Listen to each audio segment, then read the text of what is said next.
All right, recording has started. Video, audio, we're good. Here we go in 3, 2, 1. You don't understand. It's after us. It's big.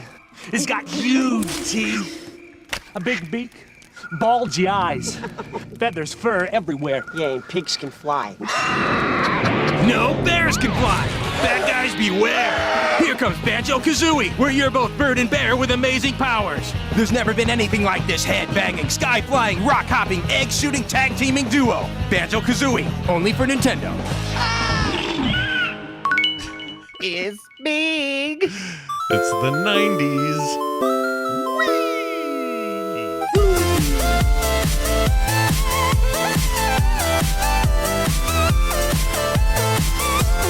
Hey everybody, welcome to Play Retro. Yeah, that's right, I'm one of your hosts, Scott Johnson, and, well, I don't mind having this bird on my back. It's actually kind of relaxing in a weird way, but when he hulks out and I have to be on his back, well, that's a very different story. Get your Banjo-Kazooie off my Banjo Patootie. Anyway, This is basically Mario 64, except you're collecting puzzle pieces, right? No? Fine. I guess I'll play your all-time 64-bit classic then. Bears of a feather flock together. Aw, true story. And I'm your other host, Brian Dunaway, and I'm living that rare life of a honey bear, occupying a one-bedroom cottage in the Spiral Mountains with my emotional support bird and a loudmouth rhyming green-nosed witchy witch kidnapped my sister for a neighbor. If only I had some sort of bespeckled mole person who could guide me through this horror. Perhaps I could go back to freaking sleep. Yeah. By God, hand me that analog stick, have a controller. I'm about to go Banjo-Kablooie on this witch.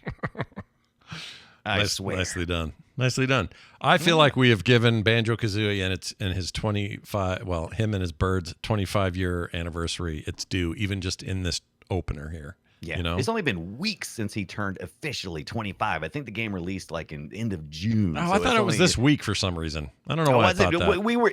It was just too. Maybe it is. Okay, you know what? We're gonna say that. We're gonna say it's this week. Close enough. Sure. Banjo-Kazooie turns Who's 25 gonna this care? week. In 30 years, you'll look back on this and no one's going to close go, enough. oh, they weren't dead on the day. They're not going to care. It was 2 weeks off. Get over it. Yeah.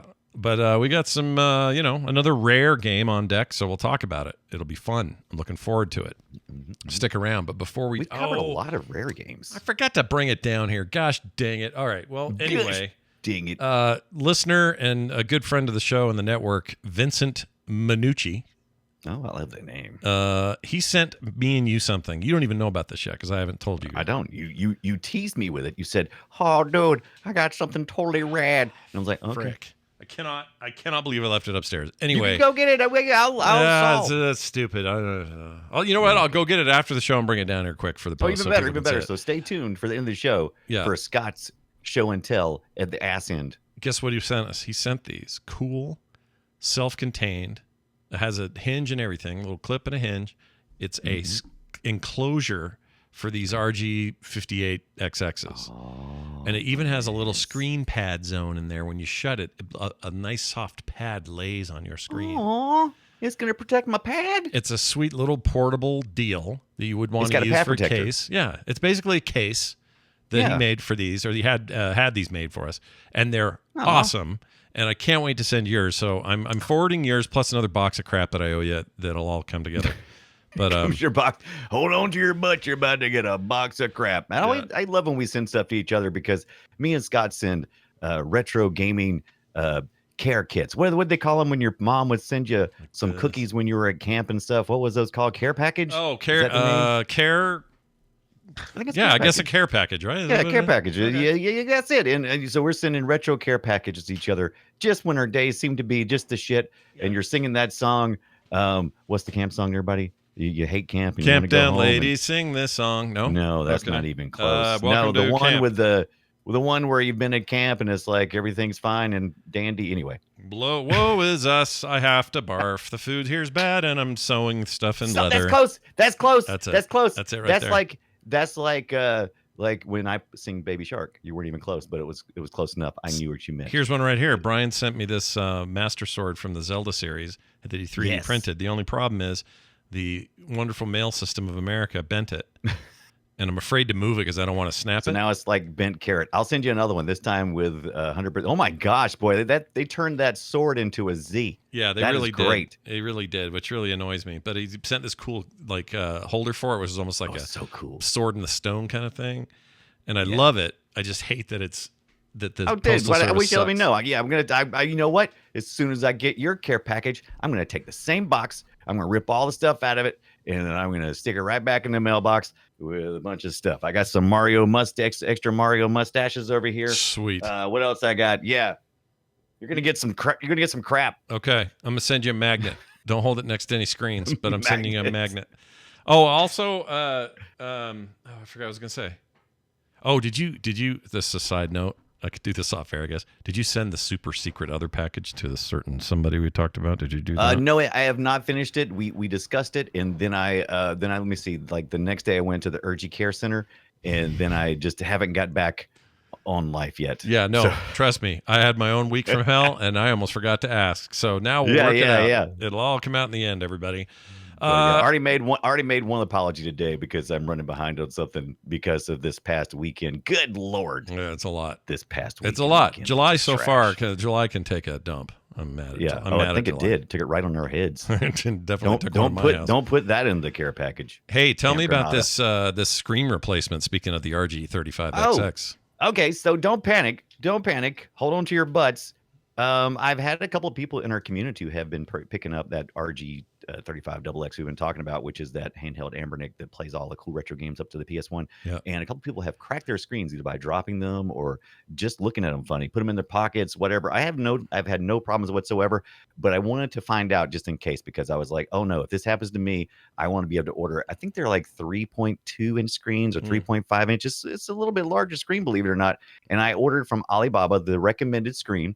And it came in. So it took about 2 weeks and it was about $22. And here is the raw screen. I'm holding it up. It's got one little ribbon cable. I've watched the teardown video on how to do this. It doesn't look too bad. I'm just going to do a dry run. I'm going to pop that thing open sometime, hopefully maybe this weekend or the next weekend. And I'm going to try this other screen and kind of compare what this replacement screen looks like compared to the original. Because you're already talking about if you order the Ambernick, the one we have, it's only like $55 plus shipping. So it's about $60. So if you consider your time and effort and then another $22 for a screen, if the screen's not at least as good as the original, you're really saving any money just by not ordering another one. That's a good point. That's a third of the price. Is it worth the rest of the time it's going to take you to figure that shit out? Yeah. Right. So that's what we're going to find out. I'll also order ones officially from Ambernick. You can order one directly from those guys, the official screen. And I'm going to get that in very shortly, I hope. It was $35 shipped. And we'll find out if it is got the same model numbers and all that stuff, because all this stuff comes out of China anyway. Well, that's what I was going to ask. How do you know Yeah. for sure that thing is actual screen that'll work for it? You know? Exactly. So whenever that was listed, the one I ordered from Alibaba, and if you have if you want to know the direct link that I had for that, just let me know in Discord or chat or wherever the hell you go, and I'll let you know. And we'll check both those screens out just to see how those replacement screens are and see if it's worth it or if it's just time just to call it quits and go, well, maybe I'll just order another one and I'll put a screen protector on it this time or something to keep it from happening. I've still never bought anything from Alibaba before, and it's not because I don't want to. I just have never had a thing to buy. So what do I buy on Alibaba? Okay. What do you got? What are you doing? Great question. So I wasn't planning on showing this, but I was just on Alibaba and I was like, it takes a while. If you get used to the idea of having to wait forever for something, it's a different experience. Order from Amazon all the time, Walmart, those kind of places. It's like, I got to have it tomorrow. Order Prime Day. It's Prime Week. Yeah, gimme. But I was like, what if I ordered the most popular thing on Alibaba right now? Just most inexpensive, most popular thing they have, just to see what trends are going on, I guess, in China or wherever this is affecting. And this is what I got. $5. Took 2 weeks to get here. Actually, it arrived quicker than the screen. What is it? It is like this. Let me see if I can get it. Let me see if they are glasses. They're like Tron glasses. And they're okay. There we go. Oh, there we go. Yeah, look at that. I love it. I love it. Now I had to wear it on my contacts. Right now I got my regular glasses on, so that's no cool. So I've been kind of wearing it like a headband. But look at this thing. This is a lot of fun, and it's just a little LED. It's a clear crystal kind of plastic. This form fitted to your head, and you can cycle through these different colors, including one that cycles through all the colors. $5. It's like, even after shipping, the thing was like $5.75. How do you get stuff over there that isn't in bulk? Because every time I look at anything on Alibaba, it's all like 300 pieces, 180 pieces. Like you have to buy bulk. That's a good question. No, I have no trouble. I just went straight to their website and I just looked for the most popular deal that day, and it said order this thing for order one. And I was like, yeah, put it in the thing. And so, $5, and now I'm wearing 2 weeks later, I'm wearing these LEDs, fairly decent, and it shocked me because all this stuff has to go through customs. So it's a totally different experience when you're tracking this kind of stuff too, because you have to try to understand what the hell it means when it says it's going to certain places and what it's doing and trying to guess how long it's going to take. It's a game in itself. Yeah. But these things got shipped in a little bubble mailer. This fragile plastic ass thing came all the way from China. With Why'd you do it in that voice? Why that voice? Why'd you do that? I told you I got Tourette's of some sort. China. I wasn't trying to be offensive. All the way from China. Well, the reason why I said it like that, you know why I said it? Why? You ever heard Tori Amos sing from all the way to New York? Oh, China, yeah. All the way she says it because she's China all the way. And so anyway, that's what I was. Okay. No, you're just a big Tori Amos fan. I get it. That's what I was singing in my head. Yeah. Totally. So it wasn't to be offensive. It was because I had to finish the song. It was in my head quickly so we could move on. And I didn't want anybody to notice. Too late. Scott noticed, pointed out. All right, here we are. So this thing, man. Yeah. $5. It's quality. It is heavy duty plastic. I would wear that. Yeah, dude. So I wear like a Tron headband, even though I want to wear my contacts when I do it. I'd take it out. I wanted to get it. I get out in public with that. I wear it at the mall or something. Yeah. I would. Totally do that. I won't do that, but I did. But immediately when I saw it, I was like, "Oh, I want that." And it also happened to be this was 2 weeks ago, so this trend is long gone. On TikTok, there was a trend with the "I'm from outer space," wherever that song is, and you do the AI translation, and it's supposed to be you if you were like a cyberpunk kind of person. And people were doing all kinds of stuff like putting pots in their heads and then running the filter, and they have some kind of weird electronic thing in their set. I was like, oh, what if I get those and I do that filter? Of course, the trend is gone now. It's 2 weeks ago. Yeah, but that trend is done. Right, done with that trend. So yeah, don't try to keep up with TikTok and AliExpress items. It's taking a line. These are great advice, bits of advice from you. I like it. I didn't mean to get that route because I was going to. I was supposed to show you my Mario raccoon hat. Look at that. That I ordered from Amazon came in like in a day. Look at that. Sweet. I need that. Does it fit your head, man? Because I don't. Nothing fits my head. These are official Nintendos, and they are It is very flexible, and it is huge, even for my big giant noggin. We've talked about this before. Even my giant noggin, it fits pretty good. You should have to wear the tail. It's a little tight, but it's it's good. You should have to wear the tail while you wear it. I agree. I should order a tail. That should be part of the deal. One of those. Yeah, have that hanging out. No one will think you're weird at all. But I want I don't want to put it on the back of the hat. I want to wear it like everybody else does. How do they do it? Oh, in their butt. oh, in their butt. In your butt. Well, I'm excited for you. Your new cosplay is coming in, baby. It's coming in great, baby. And I'm saving all kinds of money and wasting all kinds of time. Yeah, that's what you do. That's what we all do. Yeah. Okay, let's get in. We got stuff. It's banjo time. Here we go. Shall we play a game? Let me tell you about a little franchise, okay? A British franchise, you might even call it, because it was. It's a video game featuring a Banjo the Bear, Kazooie, this bird named Kazooie. There is no bird named Tooie. We'll get to that. Okay. Oh, that God, totally. The revelation that we had recently here with this is it's kind of intense. Anyway, the series began in '98. That's when we got our first game with the release of Banjo-Kazooie on the N64, the Nintendo console. And the series and characters were developed by Rare Entertainment and published by Nintendo. This was a very tight relationship between those two companies. We have talked about them before. Here is a little bit of what that game sounded like. The bear is annoying. That would be the banjo. Yep, here it is. There's a bird making noise. Here's some gameplay. That's someone talking, I think. Do you want to hear the worst voice in the game? Check this out. Oh, please give it to me. Oh, wait. That wasn't it. Where is it?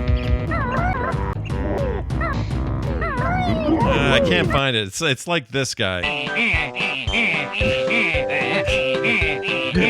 I mean, they really like that sound. That's the one that you hate. Is like, nah, see, nah, Yeah, nah. it's a grumpy like groundhog or something. I don't know what it is. Yeah, grumpy groundhog. Yeah, yeah. this game did not have it used that, we call it, it's not sim speak because this is before that. This is that whole nondescript. Here's the flavor of it, right? Here's the tempo. It's like, here's words we're saying, and you understand that we're just making up words, but they're done in the tempo of this, right? Mm-hmm. Yeah. So yeah, and so I Banjo kind is of am a bear fan and of it. To be honest, I sort of like that in games. I prefer it over trying to voice everything, so I'm actually okay with it. But this particular game's use of some of the voices, where the are just grating. It's like it makes me want to die. And they go on forever. Mm-hmm. It is crazy, especially if you get a lot of dialogue. So this is a rare game. So last week, 2 days ago, we talked about another game that had translation and on-screen text. And this one is from merry old England. So we're not talking about a real translation. We're just talking about humor translation. Yeah. And so Translation there's lots of text, lots of dialogue going on, lots of humor, lots of humor stuff. And so if it's not too bad, if it's kind of short, the little there's got to be a word for that, for the little that little thing. Yeah. It can get long. It can get long. It's like Simlish, but yeah, but it's not Simlish, because Simlish is more like it's more like nonsense up here. yeah. Like this is very inspired by cartoons. Yeah. These people were definitely inspired by cartoons of the Bugs Bunny era, and even in the 80s, the late 80s, they got some. They were definitely influenced by the Gummy Bears and stuff. There's some trolls and things in here that feel straight up ripoffs of late 80s Saturday morning Disney stuff. And so they've got a lot more of that kind of personality characters. It's like, oh, I tell you, mama, I'm a goofy. And, it's like, and they do a fine job. This is once again a day and age where you would have somebody on staff on the studio. You could either hire somebody to come and do some voice acting, or you'd use somebody, on staff, or maybe a little bit of both. Maybe to have somebody, a few people come in from outside, but no big heavy duty voice acting lifting, right? Yeah, that's true. Yeah. That's true. From a gameplay perspective, the game owes a lot to Mario 64 in terms of structure. The game is about collecting these musical notes, a lot like in Mario. It was collecting the stars, and you are presented with various levels, and those levels, you're right about it featuring a lot more dialogue, but once you actually get to playing, it's a lot of similar stuff. Like, I need to solve this little quick puzzle so that this unlocks, and then I got to go become an ant for a while, because only ants can climb this hill to get this one thing. Was he an ant or a termite? Because I thought he was an ant too, but then he was like so much smaller than the rest of them. And when I was doing my research, I didn't see anywhere they said that Mojo, that's the character that turns you, right? He's like the witch doctor that we kind of get confused between him and the Crash Bandicoot witch doctor. Yep. He turns you into a termite, right? Yeah. And that's where, by the way, every time you think, oh, Boodabaga, that's him in that other game. No, it's him in this. Yeah. It's him making noise in this thing. I have some of that for the second game, but it is so easy to get that face mixed up, or those two masks mixed up. It is so easy to do that Brian spent, up until we did that episode of Crash Bandicoot, that I had thought I had played Banjo-Kazooie.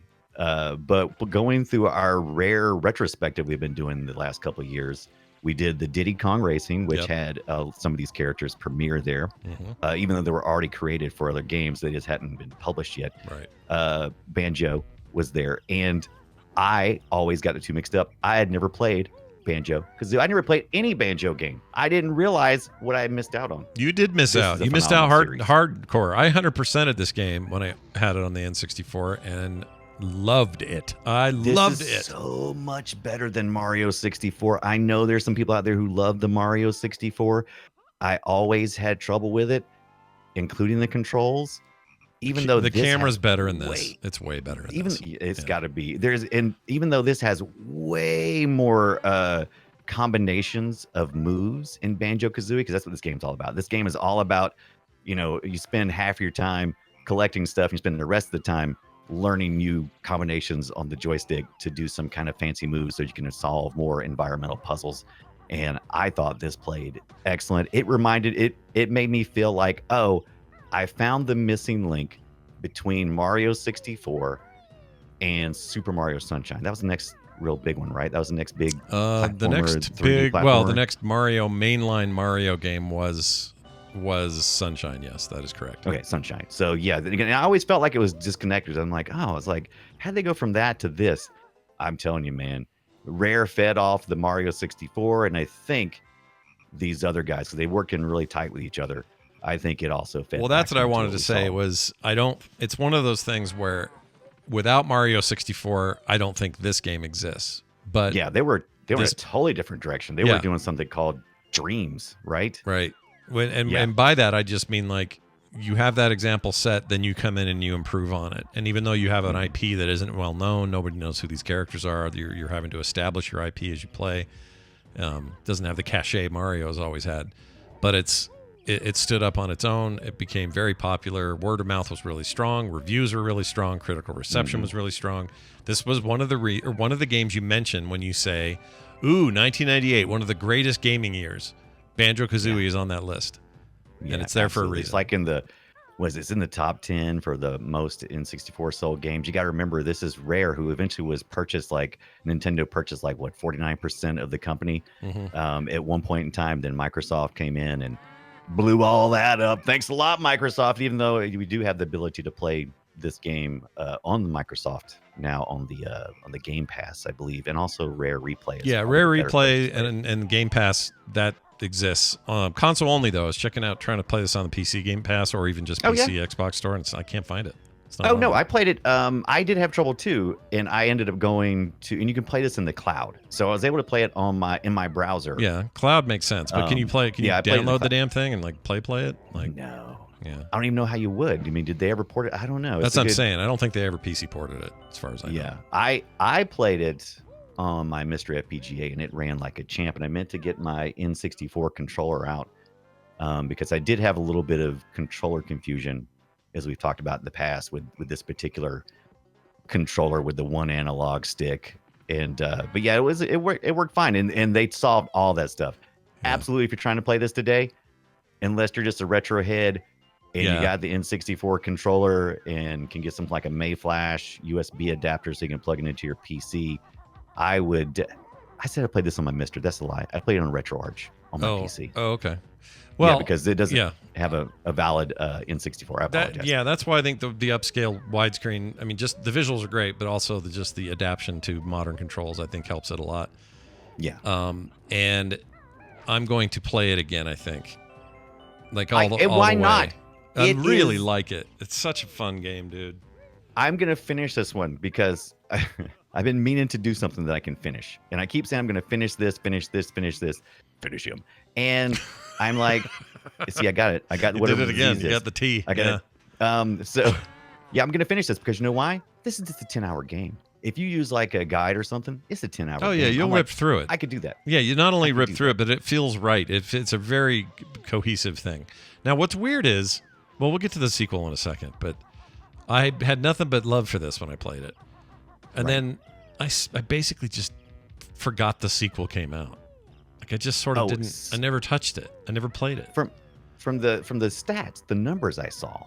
I tried to get into the mindset of what was going on. I read a lot of reviews, interviews, and stuff about this. We were in a rare kind of fatigue in 2000. So 98 was the first one, and then the second one came out in 2000. We had kind of gotten tired of what we were calling collectathons, and that's what Banjo-Kazooie is partly. It is a collectathon. You're collecting those puzzle pieces. They're jiggies. Yeah. You're collecting the jiggies, and you're collecting music notes so you can unlock areas and navigate through all the hub world and everything. And that's fine, but it's really not what's important about the game. it is a part of the game, but I think people were getting sick of the collectathon games.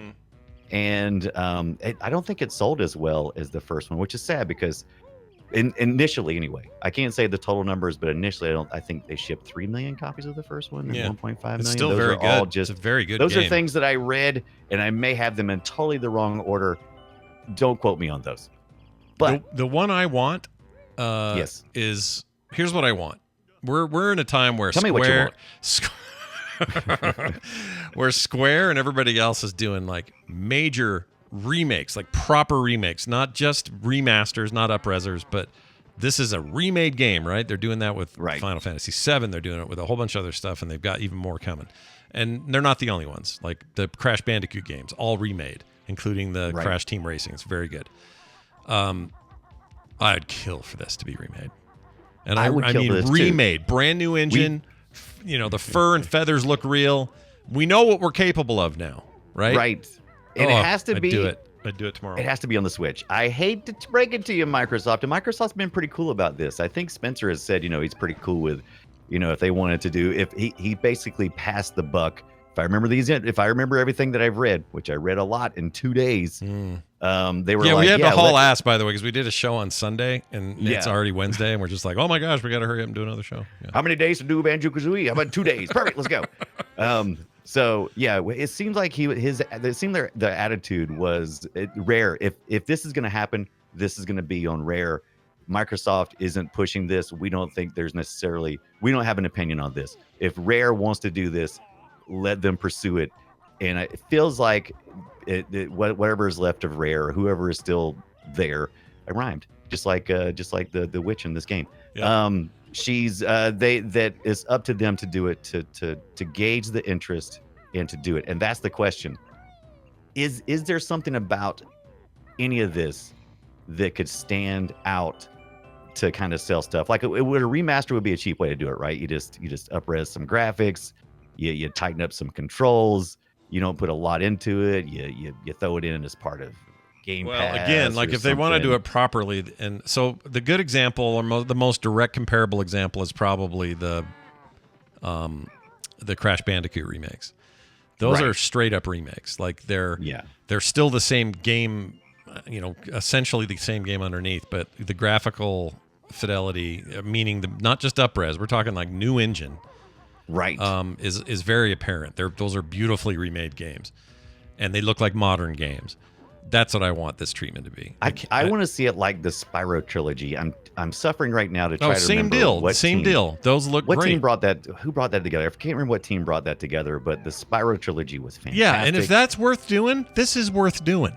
You know what I mean? Yeah. If you're going to do Spyro, freaking do Banjo-Kazooie, you weirdos. Spyro. Well, that's the question, because I thought about the same thing too. These are all questions that I thought about very deeply in the last couple of days. That's one of the reasons why I couldn't sleep. I'm like, oh my God, what if they did? Why wouldn't they do this? Yeah.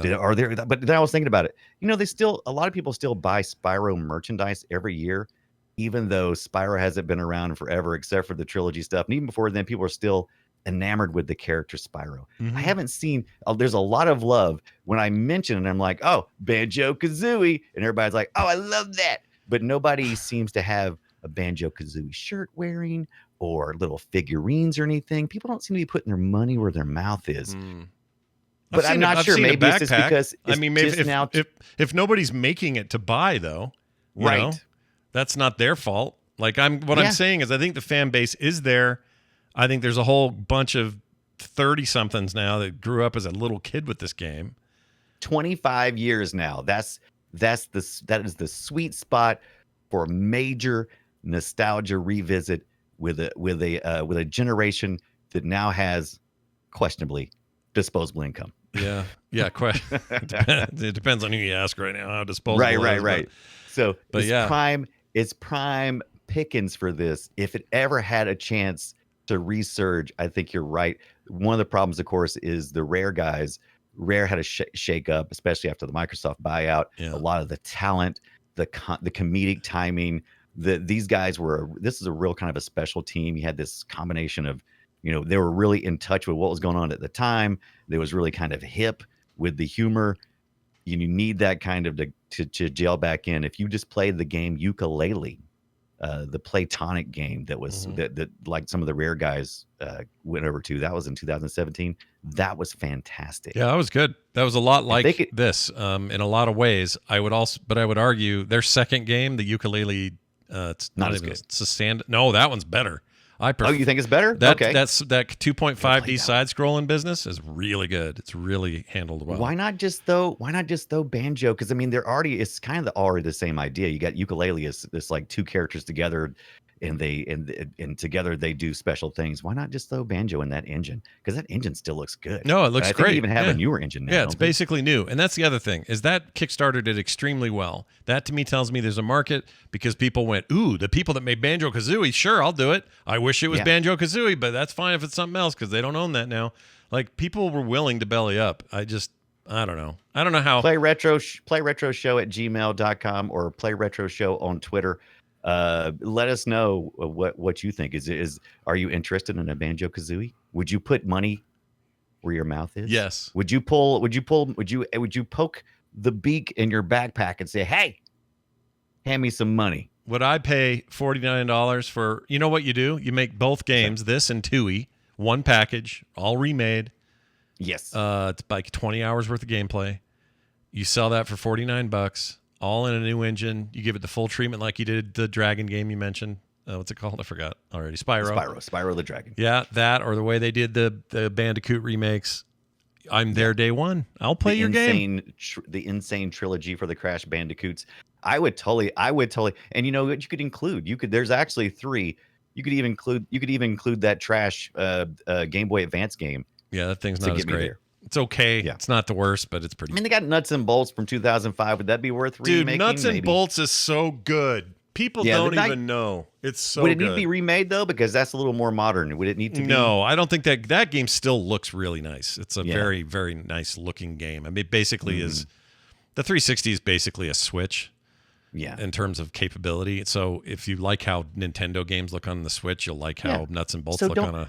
Don't do anything to it. Include it in the bundle. I don't have it. Do that like you said. I give you my $50. Now maybe that's what I'm going to do. I don't know. Maybe I need to just play Nuts and Bolts is awesome. I may just start Nuts and Bolts again. Maybe that's what there I you do. go.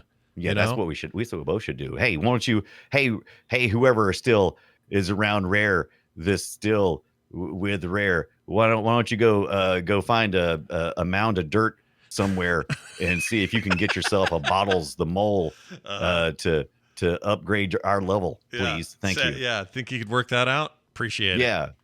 All right, let's talk now about the follow-up. I want to talk about the story real quick before we move on to the next go step, ahead. It's pretty much the story all the way through. We got what's her name? Gruntilda, is that her name? Gruntilda?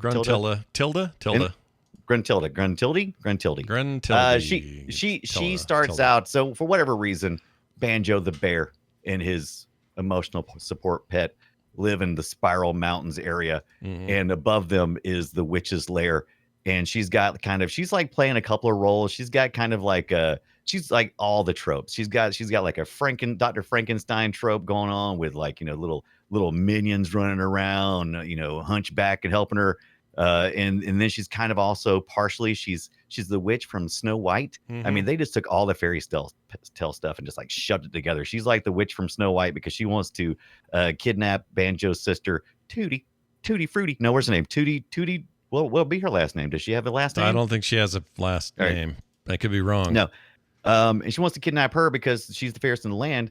And then in this next one we're about to talk about, turns to the 3 witches. Remember the 3 witches story? I do remember the 3 witches. Yeah. So they use a lot of ideas that people are familiar with. Let's put it that way. And that's because they started off the game Banjo-Kazooie. If you didn't know it, it was going to be an RPG, and it was going to be called, and if you ever want to look this up, Dream Land of Giants. It was an unreleased RPG that Rare started out with. And that was brought in by Greg Malaise. I don't know, something like that. Tutti Frutti. Yeah, Tutti Frutti. He's the creative director. Anyway, it kind of morphed into what became Banjo-Kazooie. Yeah, and so that's what we got. Sometimes that happens, especially in these old games where they're breaking new ground. It's like we started on a thing and we changed directions midway and we pivoted. Pivot. Well, now let's pivot to 2. This was literally called Banjo. Well, we'll get to it in a second. It was called Banjo-Tooie. Right. Brian, me, and everyone else alive assumed that it was a new character that hung around you called Tooie, like a replacement bird or some shit. That's exactly what I thought Yeah. until like a week ago. Yeah. I was like, oh yeah, I know what Banjo-Tooie is. Absolutely. That's where Banjo is doing, he's went to the next episode and he's got a new character, right? Yeah. Maybe like a young bird or a different bird. No. Stupid. Nope. It's just a clever It's play. just a clever way of saying two. It's the part two is what they're saying. It's not even that clever. No. And I was just too dumb. Not really. But anyway, this is what this sounded like. A little more banjo, more rockin' music.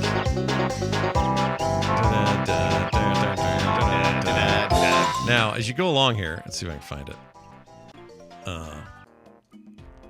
Where's that?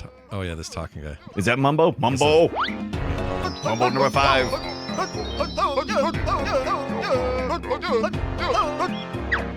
Pretty great, right? Oh, there's another one. So as you can tell, there's a lot of yabbering and yibbering on this one too. There's a lot of just talking. You thought the first one had story. Oh yeah, there's a lot. There's like that first intro video. Yeah. By the way, this is not a spoiler, but let's just say Bottles bites it at the very beginning. Yep. Of the second one. It's a bit of gnarly violence. There's some violence. deaths. There's some deaths. Oh yeah, no, you need to deal with some loss in this game. These games, as fun as they are, they're kind of goofy. There's some problems. Anyway, I never played Tooie. I don't know why. I didn't. Honestly, part of what turned me off was like, oh, there's a new character. That's lame. I want to play with the bird. It's funny. That's exactly what I thought. I was like, oh, they're just going to ride this train all the way into the station. Yep. What's a Tooie going to be? Is it going to be some kind of other bird? I'm like, get away from me. And this is probably what hurt this. Maybe that's what hurt it. It's so probably bad. what Maybe hurt it was the sales. Tooie. I'll bet it threw people off. Because why wouldn't you say Banjo-Kazooie too? You were diminishing the power of the You were frickin' trying bird. to be clever. Right. And you screwed it all up. Yeah. Not only were you trying to be clever, you are discounting the power of the damn bird. The bird matters. It's not just some accessory. He matters. The bird is paramount. If you've played Banjo-Kazooie, which I did for the first time this past week to any real effect, the bird has all the power. Banjo is pointless because in this one you get to find out just that when they separate. There's parts where they separate and you just play as Banjo, and they have to give him some powers. They have to nerf him up to make him even playable, because otherwise he's pretty useless. Mm-hmm. Yeah, without the tattoo. He's the muscle that carries the bird. That's about it. Yeah, he's movement, I suppose. But the he bird has all the backpack skills. and a sister. That's his whole role. That's his whole thing in life. He's got a backpack and a sister. Yeah, that's all I got. But it's from everything I've read and heard, it was a good game. The second one, I mean, excuse me, and I didn't play it then, and I didn't have time this week because we were so rushed. I only had time for the first one, but the week, yeah, you keep calling it a week. It was 2 days, guys. 2 days, yeah, it was just too much. 2 days. I couldn't get it done, but by all accounts, it's like more of what you like. Here you go. Yeah, go collect some more shit. I stayed up late playing this one because I felt so bad. I was like, oh, I gotta play. Well, first of all, I was up late anyway, and I wasn't feeling well. Yeah, I was going back and forth between not being able to sleep and sweating profusely. It was a terrible night. Anyway, that's not. I got into that. Sorry, that's not supposed to play it. But I don't like hearing that. I don't like that you were that out of it, man. I was so uncomfortable. So I said, you know what, bump it. Getting up, play me some Banjo-Tooie, and I did. And man, this one looks better. There's more. It seems like I'm not sure about this. This is where it gets kind of loose in the rails. But the Banjo-Tooie, it seems like there's more frames of animation. Now this is 3D stuff, right? We're in the full 3D era here. Yeah. And the animation's smoother. So in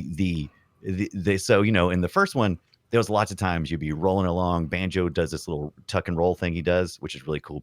In this one, they made it so that that Kazooie kind of like held you almost like had the feathers on the outside, like what are those dread the terrible ones, the robots in the Phantom Menace? What are those things called? Which ones? Phantom Menace. The roller bots, the ones that they roll like Metroid and they roll around. Destroyer Destroyer droids. Right. I guess it's Destroyer or something like that. I think you're right. Shit. Anyway, Kazooie, he does that. he does this like thing, and it just rolls so much smoother. The controls are so much better. Everything about this game, as far as gameplay and interactivity with the game, is so much better. Where it falls off the rails a little bit, Yeah. they try to make it. They try to bring even more variation of gameplay, and they introduce a whole bunch of new moves to the point that it becomes too difficult. It's like, much. okay, now now I don't feel like I don't feel like I have an even experience. Is this a better game? The gameplay, I think, is actually better. Is the game as a whole better? I think the sampling size of the first one tasted better to me, even though this one definitely has its advantages. Well, that's the fine line these companies have to walk. They don't want to do feature creep, and right. Sometimes it's just a little too much, And there was so much. We don't experience it as much now, but there was so much pressure during this time to a company would get known for a particular type of gameplay or game style, and every time they release something new, critics would be like, it's just more of the same. So you had to break the mold, because they got a lot of pressure from critics that this was, just more of the same. It's just, why even buy it? Why spend money if all you're going to do is just have a continuation of the same story? Yeah, people thought it was kind of a expansion, Yeah, we kind of solved that by doing expansions. I think some companies found a way to, to like half price something for an expansion, not quite as much full price, and people were starting to see that. People were starting to notice that. So this game got most of the flack it got was not from the beautiful gameplay or nothing else, because it was a fine game. It is solid. They made some really good improvements on how it plays. But yeah, they're probably the biggest detractors were like, well, this is just Banjo-Kazooie. Well, but also, guess what was about to happen in the year 2000? In the year 2000, we were N64 was about to go. Yeah, we were about to have a massive rollover on hardware, on everybody, not just Nintendo. Everybody was about to do something big, and Sony had entered the space first, I think, with PS2. Well, first was a Dreamcast, but PS2 was pretty quick after that. And I think it was even out when this game was out. So it was just, I don't know. I felt like people were moving on. I felt like the N64 life cycle was very quick. And it just felt like it just came and went just in a breeze. It was quick. And even though it was it's basically just like the PS1. Yeah. Lifespan wise, it still feels shorter. It's weird. But Banjo-Tooie, more of the same stuff. It was set chronologically 2 years later, as well as released 2 years later after the first one. The witch is back. She's not rhyming anymore. I was a little disappointed in that. I really loved her banter when you were walking through the first levels. This is kind of idea of how this game works. All the games, something happens, and you have to go on an adventure to rescue somebody. The first one was Tootie, your sister. You have to make it to the witch's lair. Along the way, you've got to learn stuff about the witch, because you find out later in the later parts of the game, you need that information to be able to defeat her. So there's basically just one big boss, and there's only so many paths to go. They're interesting paths, but you have to get there. Yeah. More of that here, but now Gruntilda's two sisters have shown up.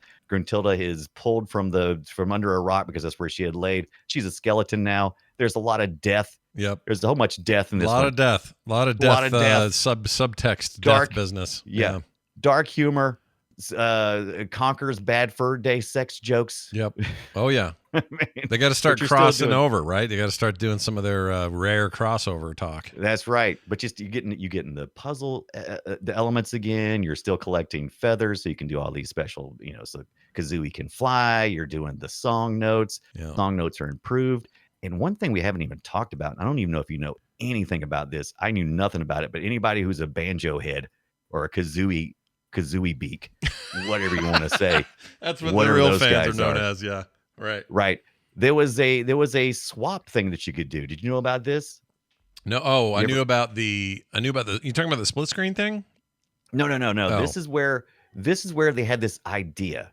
They had this idea at Rare, because the N64 had this early in its life. It had this thing where if you pulled a cart out for like 10 seconds, some of that cart would still exist. Oh, right. Yes. Hot swappable cartridges. Yes. Right. I So did it would know it about would this. it would Yeah.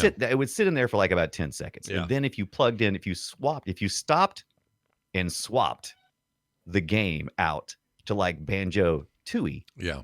you would be able to introduce some unlocked things Some into elements. that Yeah. cart. Right. Right? Yep. I Smart. do remember this now. Yeah. Brilliant. So I think it's stop and swap. And that's what you would do. You'd pull the card out and you put it in. But Nintendo said, no, Rare. That is way cool, but we can't have that. Probably for concerns of probably all kinds of bullshit. Probably all kinds of things. Hacker shit or whatever. Hacker stuff, but they really said, oh, just wear and tear on the carts. I'm like, nobody's gonna be pulling it out. Nobody's gonna swap. They might be doing it that much, but you're gonna be doing it some. But they were saying that. But my guess is probably, we don't want any more breakable points where hackers can get in here and do whatever the hell they're Yeah, gonna because do. somebody's So- going to figure out, if you do the timing just right and you pull this one out and swap it in with Zelda, and then now it Right. unlocks, I don't know what it would do. It would unlock a whole new Zelda game or who knows. Like so so Nintendo said 1 second. So I guess for whatever reason, they dropped it down to 1 second, which is that's more like stop and freak out because there's no way you're going to get the other card. Yeah, you want to there break in 1 something, second. give me 1 second, then I'll break it. Nintendo. So there's this unlockable stuff that is in these games that talks about the stop and swap. And so for years, no one would come out and say what it was. And so it became legend about this, what was the mystery behind all of this? And that's basically what it was. It was the ability to unlock certain parts. But it was really smart. I mean, it was very forward thinking. In 64, you're looking at, save continuations, what you're talking about. That's what we've seen games do that a lot since then, where, you finish one game, it's going to be a series, and then you carry over that character or some element or something to the next game. It's a good way to keep faithful buyers, right? Yeah. It's a good way. It's smart. Yeah, Smart. I agree. It's a lot like what Amiibos do now, Yeah.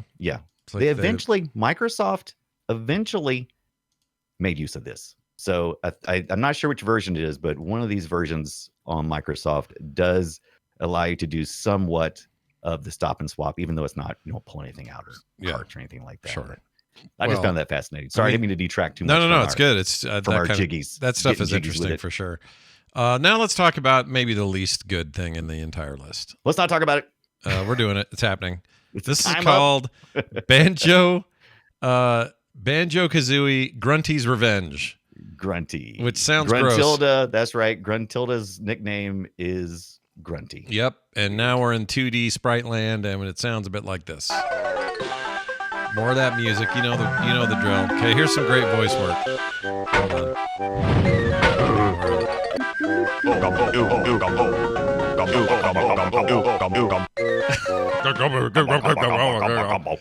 It makes the attempt to make the experience happen in a 2D pre-rendered way. Yeah, 2.5 correct. These are sprites. So the backgrounds may be 3D, but we're definitely falling back to the sprites. That's the reason why we included a 2003 game in our retro respective, because this actually goes the graphics wise, it's less powerful than your N64. So they had to scale it back, and boy, when you scale this up from a size that is not the 2.5 inch screen or whatever it is that's on the on this particular version, The Game Boy Advance. it looks like butthole. It looks like Because butthole.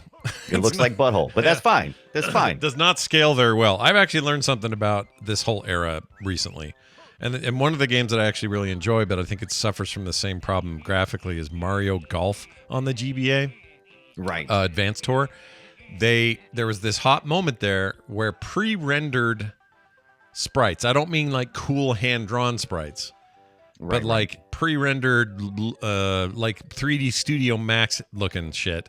You mean like Rare's Donkey Kong Country? Kind of like that, but Right. worse. But way worse. It started looking real rough. I thought that whole style, its life was limited. I really feel like it doesn't hold up very well.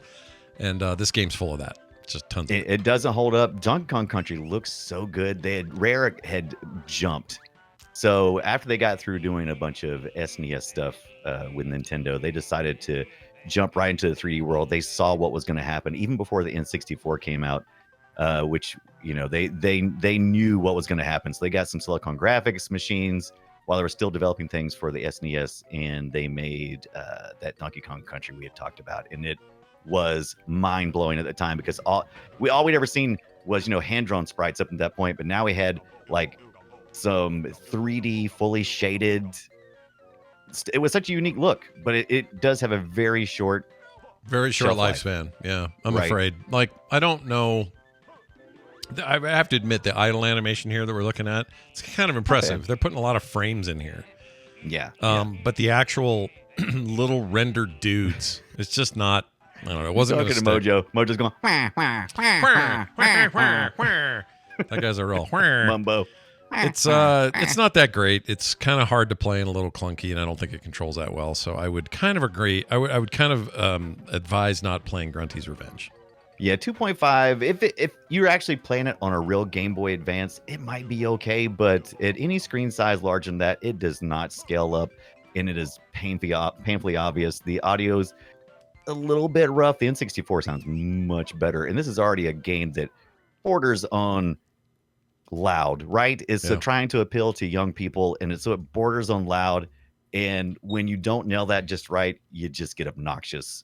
And I apologize if this is anybody's favorite. Yeah, if this is your favorite game, apologies. It's fine. You can love it. This could, for whatever reason, it's probably nostalgia, but for whatever reason, it's fine. This actually is the third installment of the Banjo-Kazooie, but is the second chronologically. Right. I think this has the Gruntilda mech or whatever it is. Yeah, I always loved that. The witch mech. Why am I such a sucker for that? If you make your bad guy is one way, and then like to upgrade them, to make them even more badass, you turn them into a mecha. I know why. Do you want to know why? I just love it. I'll tell you why. Because we learned why when we did our Wolfenstein retrospective, when they put Hitler. Is true. Yeah, if you mecha Hitler, I am not a Hitler fan, but if you mecha Hitler me, I'm like, oh, he can't hate. I'm not a Hitler fan. I'm not a Hitler fan at all. But mecha Hitler, he can't hate. Yeah, unfortunately, we live in a time where some people are fans again, and so it does require that to say that. But I remember growing up, nobody would ever say they're a Hitler fan. You didn't have to. You didn't have to have that little. Not a Hitler fan. I'm getting a shirt. It says it right there. Exactly. Well, anyway, now let's go kart racing, everyone. Let's play the GBA game that I actually quite like. There's a game out there called Banjo Pilot, and it sounds like this. Oh, we got like airplane shit. Wonder what that's about. Oh, listen to that. Jeez Louises. So if that sounds like a raucous, fun racing game, well, you'd be right. This is again a 2.5D piece of business on the GBA. Plays like Mario Kart and Diddy Kong Racing. Look at that! Doesn't all just come back around? So Banjo-Kazooie is basically just doing Diddy Kong Racing because he's back, right? Is this Diddy Kong? He's got to start officially in our eyes anyway, and so he's flying again. It's not cars. It's like a hover. They don't really fly because you're not going very vertical, but it's like pod racing. Yeah, like pod racing kind of time. And it's fun. It's a fun Mario Kart ripoff, and I like this game. I can play this game for stretches of time and enjoy myself. And it's good because once again, it is a sprite-based game. It's still on the Game Boy Advance, but for some reason, kart games look really good. I mean, even when Mario Kart still is sprite-based, even when they didn't have to, but they did it to improve performance. Yep. And it just always works. I guess it's because it's just there's only so many positions that you have to see from behind. Correct. Right? Correct. So it's good stuff. And this game features a weapon that you can have all the time. And it's like shoots little nuts out, and you can. Is it nuts or right? Is it the honeycombs? Because so honeycombs. They might be and bees. Eggs. Yeah, it might be bees. You're right because honeycombs, bees. I didn't play this one at all because this is 2005. Oh, you should. It's so fun. It's good, dude. I got to go back and play it. So good. The thematically is probably going to either be honeycombs or, like you said, bees. Or maybe some blue eggs, red eggs. I think came along later in the Tooie, the Banjo-Tooie. So you got Jingos, Gruntilda, Mumbo. You got Humbo Mumbo. You get all the classics there. Definitely Mario Kart. I love this game. I really, really like it, and I like these in general. I'm a big kart racer fan, and I'm not like so precious. It has to be Mario every time. I like Crash Team Racing. I like this. I love that stupid. There's Garfield Racing. I like stupid SpongeBob Racing. Same. Man, you throw some characters from a beloved franchise. On a cart. Yep. You know what I want more than anything, down. and they just never do it, but I would pay for this. I want Mortal Kombat Racing. And I want kart racing, but I want MK characters. I want them doing their stuff. So, like, if you're Jax, you fire your arms behind you or whatever. If you're, Scorpion, you say, get over here, and you pull a guy to you. Like, I want that so bad. That is an amazing idea. I would totally play a Mortal Kombat kart racer. I mean, and you've already got the Ks. Look at all the Ks. You go Mortal Kombat with a K, kart racing. Love it. Or something. Oh, that is brilliant. Why is there not that? Make it bloody. You're like really wrecking people when you're getting them when they go behind you, or the abilities are just gross. Like, why aren't they making that game? I mean, okay, look, we've already rebooted the franchise, basically, right? That's what we're doing now with this. Yeah, this new one's it's a whole new reimagining kind of. Yeah, so we've already done it. We've obviously done everything. We're reimagining. Time to make the kart. I agree with Scott. It's time to make the kart. It's time. It's past time. Mortal Kart bat. Yeah. Don't do that. That's a bad idea. Don't call it Mortal Kart bat. Kart bat. All right. Mortal Kombat kart bat. You're sticking with kart bat. I see. Yeah. Go play this little kart game. It's fun. It's good. Banjo Pilot. It's called Banjo Pilot. And these are great games. I think, with the exception of Grunty's Grunty or whatever, dropping a Grunty. Yeah, Grunty's McGruntles. These are all worth checking out again. And if you've got, like we say, Game Pass, or you can just straight up buy it. But if you have an Xbox, you can play it. I wish it was on PC. Brian's right. You can play it over the cloud, which is probably worth that. But this is all making me just want to go play it. I think I'm going to play it. It played fine. I played it. It played fine over in my little browser. It was fine. Combat. Did you know that? Carts. I do want to mention one last thing. Yeah. Because this made me laugh. Go. So in the game, Banjo-Kazooie, characters, they would always say weird crap, and there's one thing that kind of gets a little blue, and they pulled all of that mumbly language from things that were around them. So they may have heard some person say something. So you're inventing a language essentially. And so one of those things I read on thegamer.com, 15 shocking things you never knew about Banjo-Kazooie, was how Omi-Knackers became Uminaka.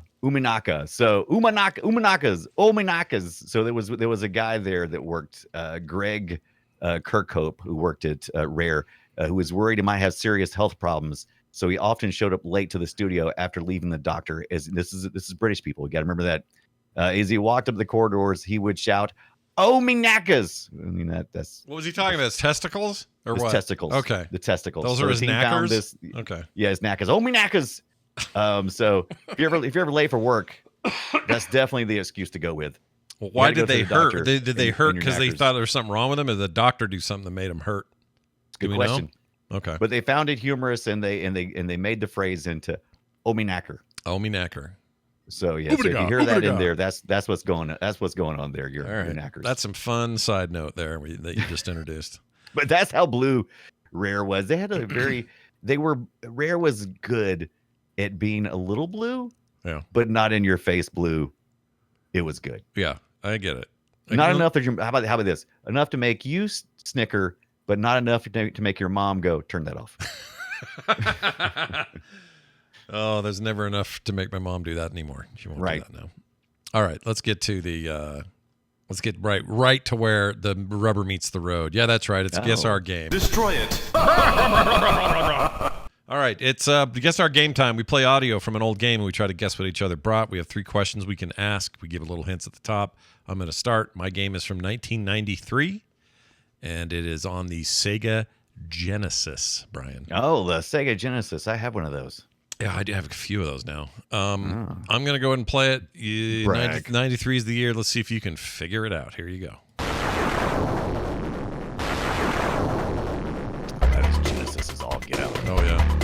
Too bad this game's not called Guess Which System. Yeah, no, you'd get it immediately. Here's some gameplay. Oh, I know this. Oh, I played the hell out of this. What is this? It was very popular. Oh yeah, 1993 Sega Genesis. Yep. What's your first question? We not already did this one? I don't think so. Wow, this sounds super familiar. It's possible because we're going to probably start doing that by accident, you know? Right. Oh Jesus, I'm gonna be so mad. I've played this recently, whatever the hell this is. All right, so let's start guessing shit. Let's see. Was this a Sega property? Is this something that Sega was making, or is it a third party? Yes, and I will give you additional information. It is a Sega title and includes Sega intellectual property, but it is based on something that already exists as a popular thing, but they Popular put thing. their Gotcha. They Okay. kind of skinned it and called it their own, if that helps. Let's skin that puppy And call it and call it her own. Woo! Yep. All right. So it is intellectual property. It is so this is okay. Sprite based. It's going to be is this okay? So we got to ask the normal questions. Is it a platformer? No. Let me think No. how you did classify this. No, this is not a platformer. Not a platformer. Interesting. Yep. I will say that there's a character involved from a platformer. If that helps. A character from a platformer. Uh-huh.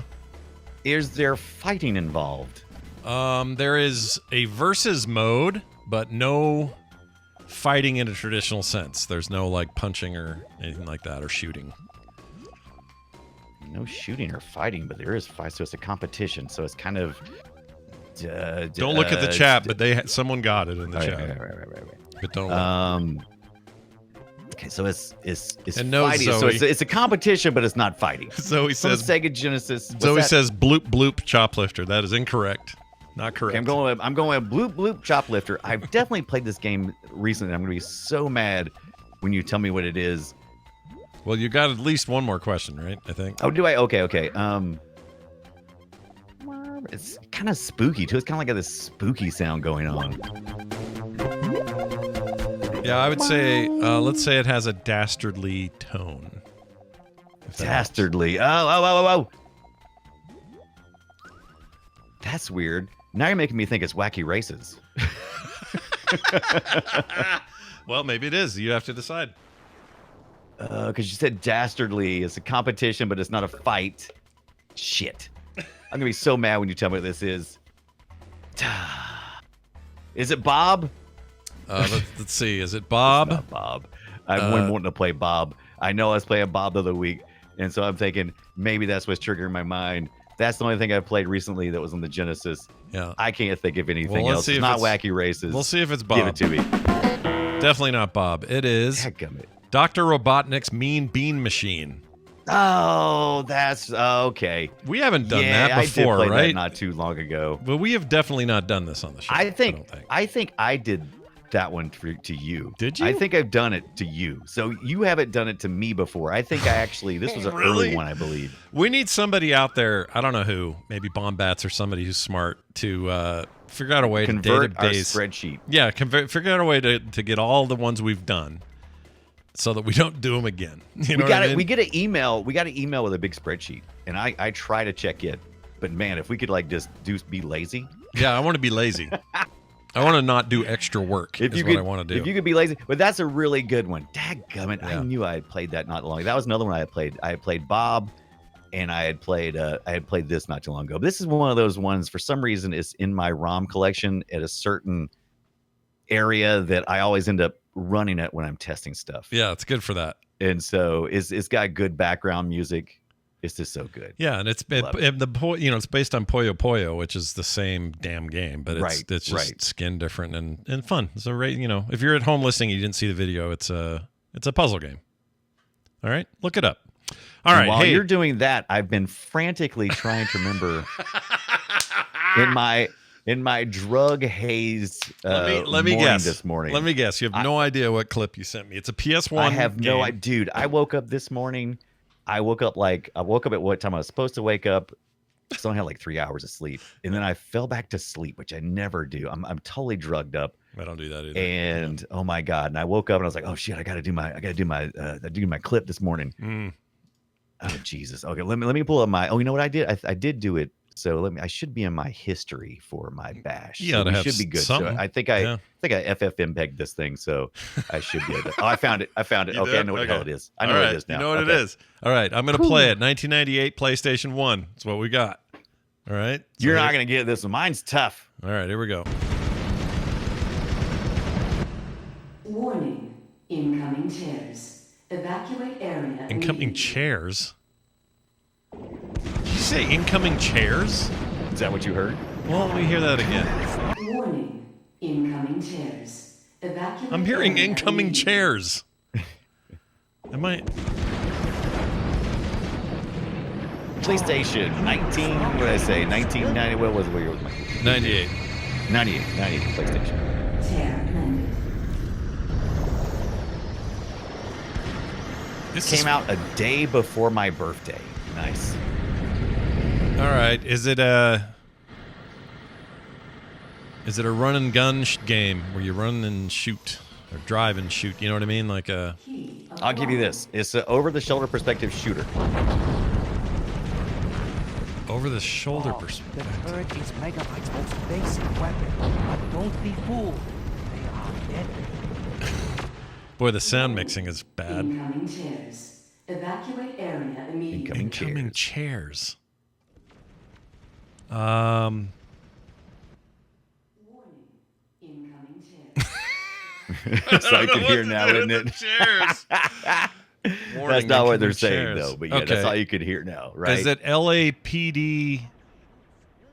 Little mech game. You're a policeman in an LAPD. Oh yeah, thing. yeah. That's no, but that I do know what you mean. Yeah. All right, so a that's good one. question 2. Question 3. Behind the shoulder. So it's third person. Right. It's a 3D action game. It feels like. Oh, is this Crazy Ivan? Ooh. No, that's a good one though. Damn it! That's your third guess? I loved Crazy Ivan. Yeah, Oh, yeah, that's I my love Crazy third Ivan. question. So I play this. What is it? Boom is the game Reboot, based off the game or the TV series Reboot. Do you remember that? Oh my lord, this existed? I didn't know Yes. this was a thing. And look at Ellis in the chat room getting that. I didn't think anybody would get it. Good job. Wow, I'm impressed. How would you know Yeah. this game, you guys? My gosh, I didn't even know. I watched Reboot here and there. Yeah, yeah.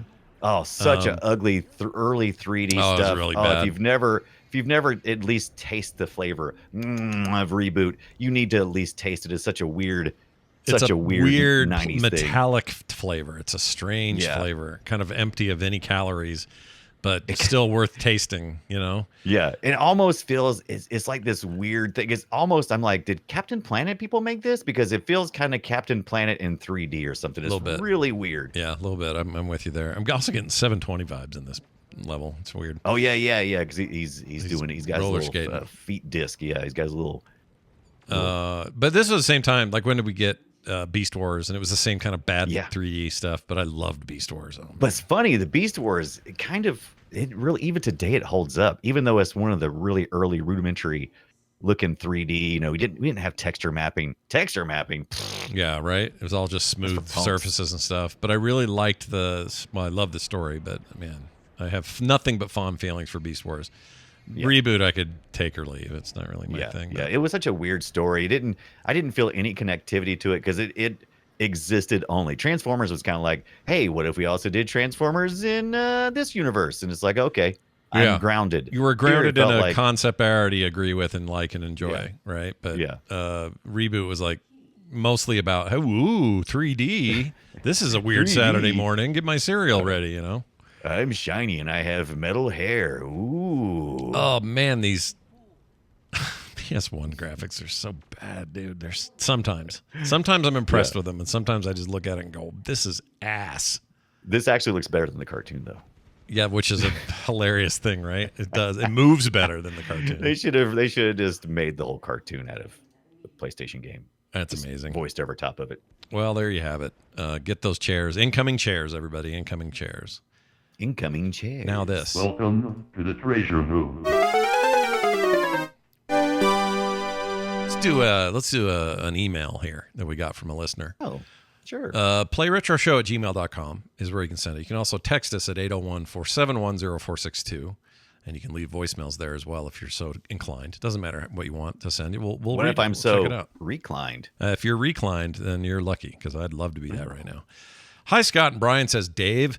As a fellow Gen Xer, I enjoyed the discussion around how the generation prior to us loved to be disingenuous with labeling everything as quote-unquote the best or greatest ever.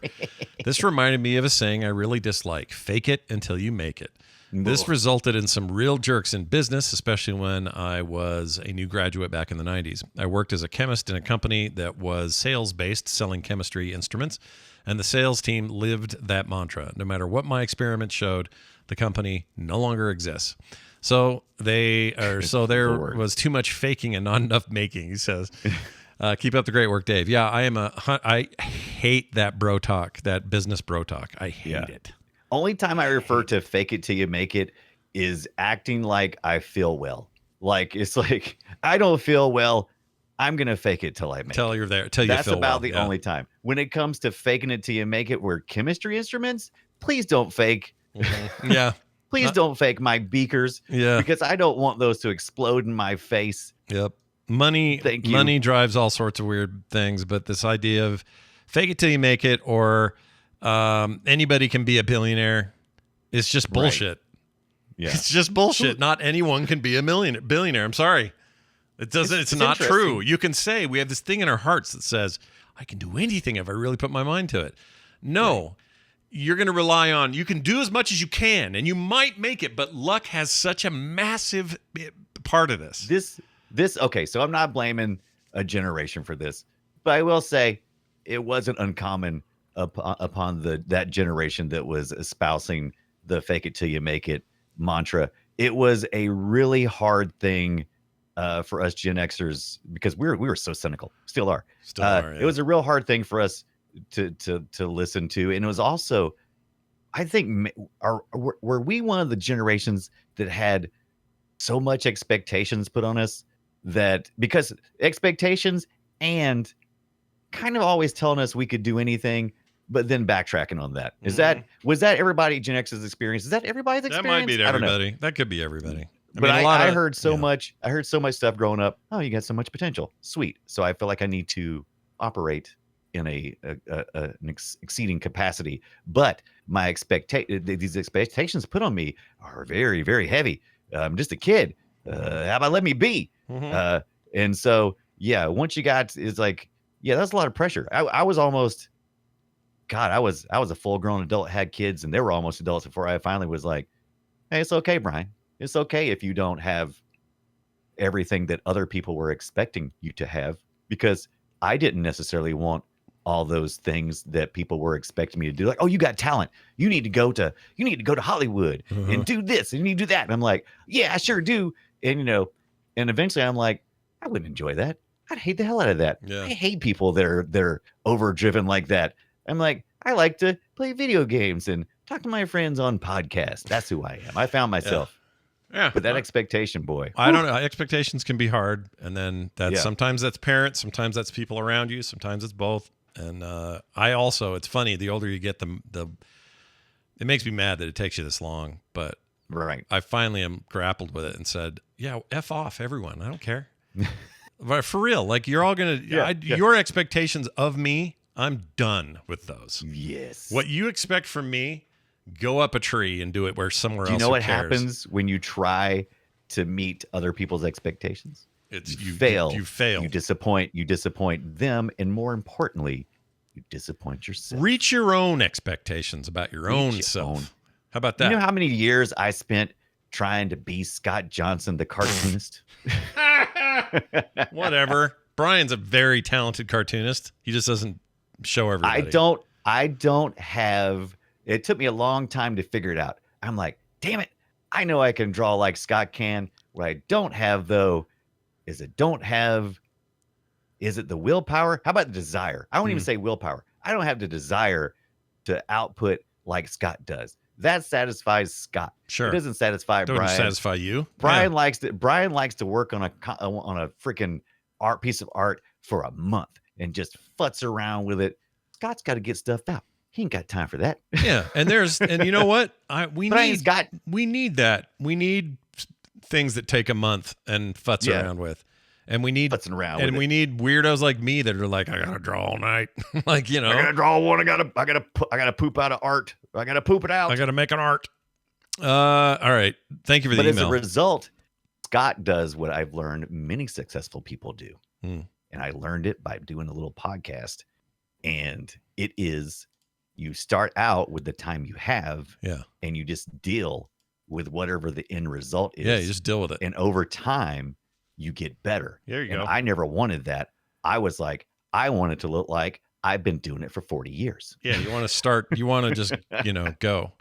That's why the whole ready, aim thing doesn't work for me. I have to fire. I have to just okay, even if it's shitty, I'm doing it right now. Yep. Doing it. Like, let's just go. Otherwise, I'd never pull the trigger. All right. Thank you for that email. That was awesome. Thanks, Dave. Dave sent us an email, playretroshow@gmail.com. If you'd like to use that, you can, and those other methods I mentioned before. Now, our next discussion will be... Are you going to accept the discussion? Like I said, short week. No, I like it. I like it. Yeah, and this dips right into my wheelhouse here. Before World of Warcraft, which turns 20 next November, by the way. Yeah, can you believe it? You're getting old, people. You're getting old. Technically, I've been playing it for 20 years because I played the Friends and Family beta about a year before release. So for me, it's already 20, but it's a long-ass time ago, and it's about to become an old video game, folks. It's an old-ass game. We're going to talk about 94's Orcs and Humans, 95's Tides of Darkness, 96's Beyond the Dark Portal, and so on. All that stuff before World of Warcraft, it was a much different game. Yep. Hopefully my years on the instance, 16 of them, will help contribute to this, but also, I know some people who worked on these games, and I bet I could get a few, little tidbits that we may not be able to get somewhere else. We're gonna get some secrets, are we? Secrets, maybe. Secrets. I don't know. Who knows? Don't lower your expectations, everybody. I don't know why we're gonna... We're putting the expectations on our podcast children. Yep. That thing we just said about not putting too many expectations on us. Well, then I went and did that. Anyway, you got to fake it until you make it. That's right. We're going to talk about that history and why it's such a big deal. It's a huge deal. The Warcraft stuff is a giant deal. So we will get to that next week right here on Play Retro. In the meantime, listen, I know you guys have got places to go, people to see, and other stuff to listen to. All right, I understand we're not the only chicken in your coop. We're not the only chicken in your backpack. Oh, that's the phrase I was looking for. Chicken on your back. Oh, because of the Banjo-Kazooie business. Yeah. Connectivity. Duh. That was good, and I just didn't think of it. Anyway, we know that. We know that you're busy. We know that your dollars mean something. You know, you're not all just running around throwing money everywhere, all right? So if you've got $1 or $2, and you're just thinking, I need somewhere safe for this, somewhere I can put it into some content I can count on, then I would recommend our Patreon at patreon.com/playretro. You could be like brand new patrons, Albert Marr, Mr. Postman, Red Eye, and we mentioned Spaghetti Syntax last week. These are new folks who we just love to death, and they are part of the program here because they're rad and they're supporting our show. If you want to support us and get great benefits in the process, get over there now and get her done. That's at Play Retro. And they even got to hear our pre-show discussion about Mario in church. Yeah, Mario in church. Mario church music. And if you're like, what? I'm telling you, you don't want to miss it. And that's a great way to get it. And by the way, if you sign up now, you get access to all our old pre-show, which we've been doing since episode 1. So you'll get all of it. It's not like you suddenly can only go from here forward. No, all the back catalog is yours as well. All ad-free, all the time, available at your fingertips. Okay? So go check it out. That's patreon.com/playretro today. That's going to do it for us. Hey, Brian, is there anything you'd like to add to today's discussion before we kick out of here and leave. Yeah. I've got to go back and finish getting all the jiggies. Get the this jiggies. week, so Yeah. getting Get the jiggy with it. jiggies. Do you think that's what Will Smith was talking about when he was getting jiggy with it? Was it? Yeah. He was saying get jiggy with it, and then something Yeah. about Miami's great. And yeah, Nick Offerman, he played Banjo-Kazooie, and it was the last video game he ever played. That's a right. really Oh, he interesting said that, tidbit. didn't he? I forgot about that. Recently. He said that he had to quit because he was so addicted to Banjo-Kazooie Yeah. that's the day he quit playing video games ever again. Yeah. Thanks a lot, Banjo. Yeah, thanks, Banjo-Kazooie.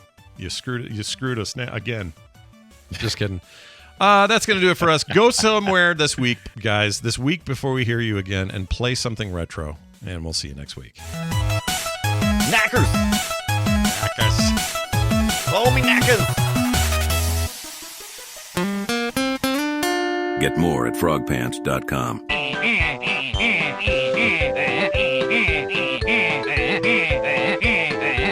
I could go longer.